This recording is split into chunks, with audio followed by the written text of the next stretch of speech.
Guys, kakain na po tayo for today. Anong oras na rin po kasi, no? Kailangan natin kumain. Kasi kagabi po, hindi po talaga ako kumain. Gawa ng nag-diet ako.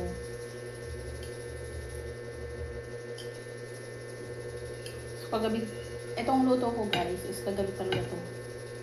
Kagabi ko pa siya niluto. Hindi lang ako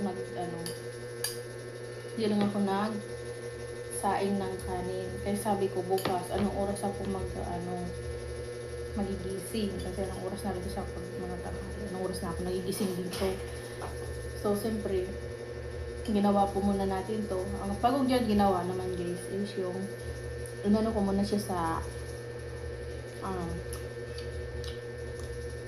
luya, then garlic, at saka paminta, at saka yung suka guys. Pinaksiw muna natin siya sa lahat ng mga sangkap ng ricado.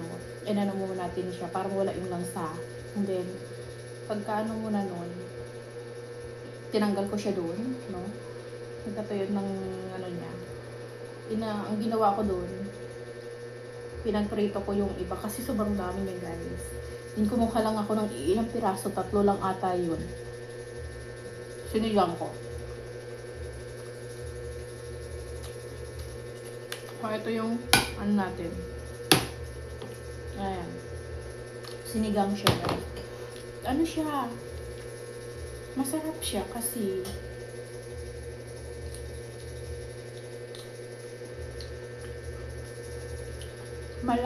maano siya. Masarap yung isda niya. Malinam-nam, ganun. Malaman.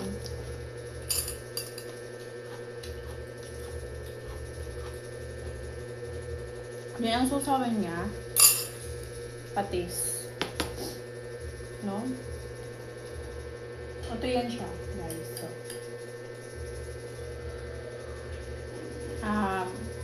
sigang.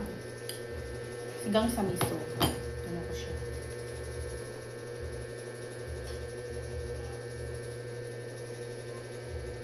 Harap.